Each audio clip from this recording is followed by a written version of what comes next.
Yoshinobu Yamamoto makes Dodger officials squeal like they're Taylor Swift fans. Quentin Johnston appears to benefit from Justin Herbert's return. And we're getting slightly different stories on how ready UCLA football is for the season. Good morning. I'm James. This is your daily dose of sports and snark for the greatest sports city in the world, Los Angeles. This is the faithful Angelenos morning report. And so it is August 22nd, 2024. Oh, happy day. I fly home from San Francisco later tonight, and we can always talk about LA sports to get ourselves off on the right foot. So if you like being in the know about LA, click the like button. Click the subscribe button. There's a notification bell. Hit that. It'll let you know when we drop new content. Sharing is caring. Let people know we exist, and by all means comment. Now, before we go through the news and notes and look at the scoreboard, Dodgers 8, Seattle 2. Seattle gets swept. Jack Flaherty allows just one run in 5 2/3 innings. Max Muncy drives in 3 with a double. The Dodger lead grows to 4 games. And by the way, it's kind of why I suggested that you don't panic during the regular season. LAFC 4, Colorado 0. 4 different players score as LAFC reaches the League's Cup final for a second consecutive year. Stop me if you've heard this before. LAFC is going to face Columbus with the title on the line of this cup on Sunday. Meanwhile, today there are no games involving LA teams, so we're going to get to the news. People who are baseball lifers, the guys who, they love the game so much, but after a while, it kind of feels like the love of a long-time marriage. You still love your spouse, but damn, she's got to do a little something extra to wake up little Elvis.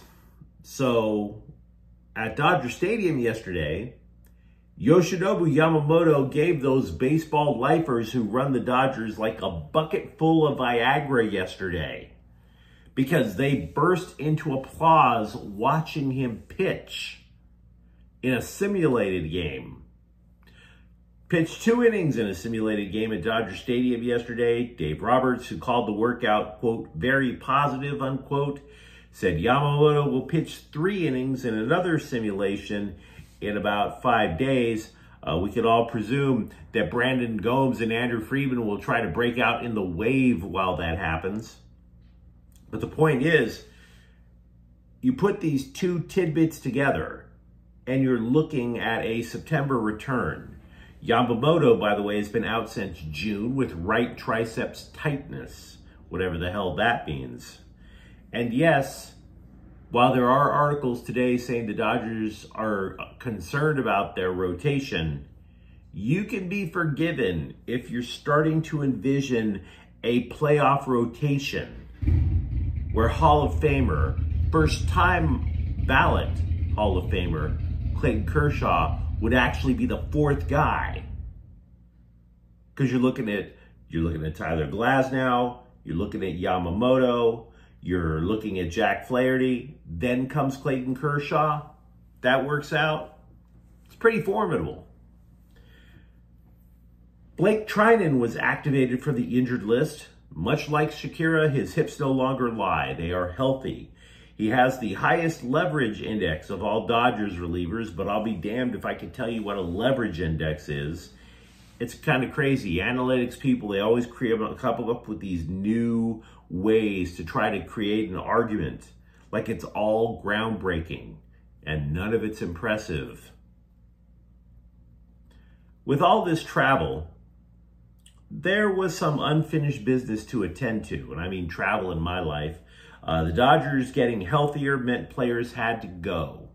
So, in order to make room for Max Muncy, in order to make room for some of these other guys, Kike Hernandez was apparently the guy who survived the guillotine. Nick Ahmed, Andy Pages, both of their lockers were cleaned out. By the way, Austin Barnes is on the injured list. He has a broken toe.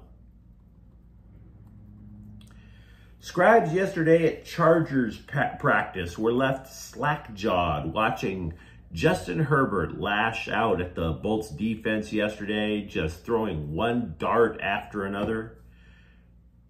And I don't know why they were left so in awe, because they, of all people, should know what Herbert is capable of. They watch him throw every day. Easton Stick plays 2 exhibition games, and you guys forgot. You forgot about Justin Herbert? Really? But I bring up Herbert for a different reason. Yes, they should be talking about Herbert because he was out for the last couple of weeks. I get that part. But I'm bringing him up for a different reason. The receivers know they have to level up because he is levels above Easton Stick. And DJ Chark has missed consecutive practices with some sort of injury that we don't even know what it is yet. His status for the preseason finale, and for that matter, games in the regular season, are up in the air. So in turn, the guy next on the depth chart after Chark is former first-round draft pick Quentin Johnston. His progress is vital. So, if you are interested, and if you're a Chargers fan, you should be, Johnston did drop an early pass, but then caught 7 consecutive passes. Because with the changeover in the Chargers receiving corps, he is one guy who definitely knows what to expect when Justin Herbert is out there. So if you're looking for somebody to level up, it might be him. Hey, buddy. Deshaun Foster makes his debut as UCLA football coach in 10 days. 10. The Bruins will fly to Hawaii for that game. Now, Foster, with just those 10 days to go, is not lacking for bluster. Quote, "We're not on vacation," unquote. He told that to the LA Daily News and then followed up with, quote, "We can play right now. We're not too far off. There's still a little bit of stuff that we can implement, but if we had to play today, I wouldn't shy away from it," unquote. Now, having said that, the LA Times is reporting a slightly different story. And if I were a Bruin fan, I think I would pay attention to it, but I wouldn't panic over it. What the LA Times is saying is that offensive coordinator Eric Bieniemy's playbook is not only thick, but the calling of the plays is much more wordy compared to Chip Kelly's. Kelly's game was all about speed, speed, speed, get back to the line of scrimmage, run another play, gas the defense. So a play with Kelly would be called out in, like, say, 3 words. You need 10 or more to get out what Bieniemy is wanting. That's going to actually make a difference, trust me. Quote, "We are all starting to learn it a lot better," unquote. This is from wide receiver Michael Sturdivant. Starting to learn it better with 10 days to go. Now, this is not to say that Hawaii is going to beat the Bruins or the UCLA is going to suck this year. But one thing I do remember from the years that I was covering football, the years I was covering the NFL, the Raiders made this ill-fated move by rehiring Art Shell. And Shell hired an offensive coordinator that he liked, and the guy brought out this really wordy playbook, okay? The Raiders' offense stunk all year long. Now, it wasn't just because of that, but it was historically bad. And yeah, people remembered that guy because he wound up managing a bed and breakfast he was never seen in the NFL ever again. The Raiders finished 2-14. And I remember one of the offensive skill players saying, quote, "It's not the plays. Every other team has the same plays. It just took us longer to get it from the sideline. And then for the quarterback to relay it to us. And then you break the huddle. And then by that time, do you have the opportunity to adjust with the front that the defense is showing?" Going from about 3 or 4 words to over 10 in terms of time makes a lot of difference. And then, of course, comes the risk of miscommunication. So what I'm trying to say is the Bruins offense might be a work in progress through September, maybe a little bit of October.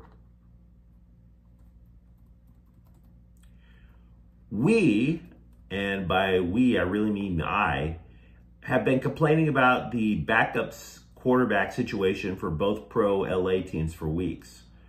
But it's not exactly fair.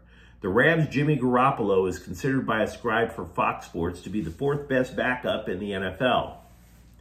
It is beyond fair to say we haven't seen him back up anything yet, and therefore it's easy to forget Jimmy Garoppolo exists right now. Sean McVay has decided to go all the way down to the third string quarterback for the entire season, Stetson Bennett. And if you're a Garoppolo hater, and there are definitely Garoppolo haters out there, it's true. He stunk up the joint with Vegas last year. You can't sugarcoat that. But you also can't sugarcoat that the guy has reached a Super Bowl and 2 NFC championship games.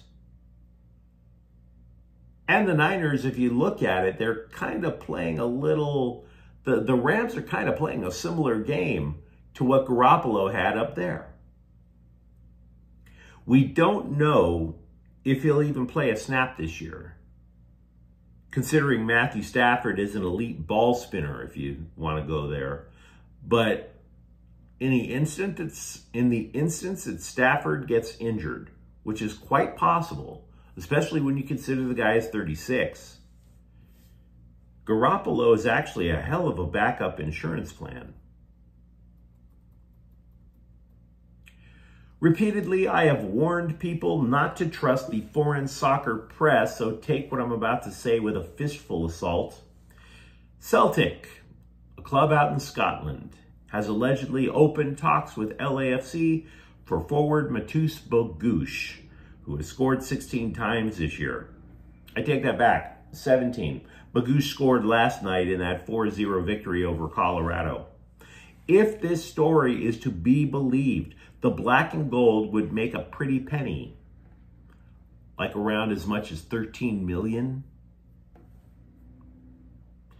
The LA Times has noted that Lakers coach J.J. Redick has changed the manner in which team workouts are run. More live basketball. 3-on-3 over individual work, where there's obviously no competition. He's trying to get the players to learn under duress. Now, is that going to make a difference? Damned if I know. But you let me know what you think in the comments thread. How excited are you about a potentially healthy Yoshinobu Yamamoto and a potentially pretty solid 4-man playoff rotation? Are you finally feeling more optimistic, not just about Justin Herbert, but about Quentin Johnston? And if you enjoyed the content, don't forget to subscribe to Faithful Angelenos. We're talking LA sports every single day here. Thank you for watching. I'm James. We'll be back tomorrow. Faithful Angelenos is a Kian Cortel Queso production. Take care.